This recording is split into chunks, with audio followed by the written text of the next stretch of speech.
Coming up on 5:40 here on your Thursday morning. So, being out there took me back to my morning reporter days, and I was a little triggered.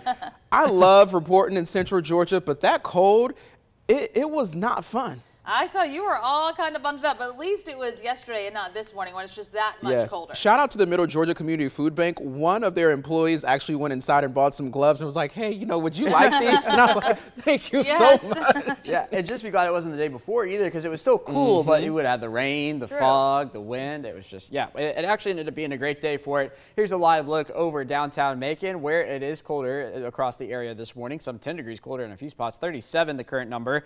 It feels like 37 though, as the wind is rather light. 41 in Thomaston, 32, so the freezing mark now in Monticello, 42 down in McRae, and 45 to get your morning started in Vidalia. Nothing out there on the radar picture. Some clouds down to the south, and it's cold all across the southeast this morning. We've got 29 in Little Rock, 28 over in Tulsa, Oklahoma, 37 here in Macon, as we just saw, 34 in Chattanooga, even 44 down in Albany. So as we head through the day today, the clouds that we're seeing out there down to the south going to continue to move away through the morning hours and then clearing out for the afternoon. I suspect we'll see a fair amount of sunshine this afternoon, so more sun than yesterday, which means the temperatures are, at least in terms of what it's going to feel like outside, going to feel a bit warmer, even though we're going to be a few degrees colder. I've got 52 for the high today, and that's it. Then for tomorrow morning, much colder, as the clouds will not act as a blanket and keep us warm through the overnight hours. But we will begin a warming trend beginning tomorrow afternoon, and then that will continue through the weekend with just a few clouds. So each morning a little warmer than the morning before, and then certainly once we get overnight Saturday and a Sunday, as this cloud deck builds in,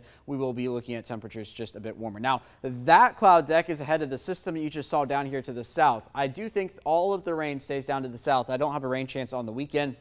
But then we keep the cloud cover around through next week, and this is going to be the start of an unsettled pattern for us. Here we are on Tuesday. I've got about a 20% chance of rain there. Once we get into Wednesday, notice you see our next system beginning to take shape out to the west. That would be just in time for Thanksgiving. Now, of course, Thanksgiving, 1 week from today, 7 days away, 31 days until Hanukkah, 38 days until Christmas, 45 days until New Year's Day. Our temperatures today are going to warm into the 40s, not rather quickly, as I usually say about this time of day. We're going to be in the 30s until about 9 a.m. 41 there at 9, and then once we get into the noon hour, still hanging on to 49 there. High temperature of 52. So calling it cooler, more sun than yesterday. Winds out of the northwest 5 to 10, and the range across the area not going to be all that great today. So 52 in Forsyth, 52 in Macon, looking at 54 in Thomaston, only 55 down in McRae. Everybody's going to be on the cool side of things today. In fact, Eatonton struggling to get into the 50s. All of that compared to our average high temperature of 69 for this time of year. Nowhere close to that. Tonight, going with an overnight low of 29, even colder than we are now. Partly cloudy skies. Sunset is at 5:32. Here's your 7-day forecast. As we head into the next few days, looking at 50s for the highs, 30s for the most part for the lows, the only exception being tomorrow morning. I've got 29 there, and then Monday morning was at 29. I bumped that back up to 30. Now it's just a 1 degree difference there, but it's still going to be cold as we start the new work and school week for those still headed to school. And then of course that rain chance we talked about comes mid next week.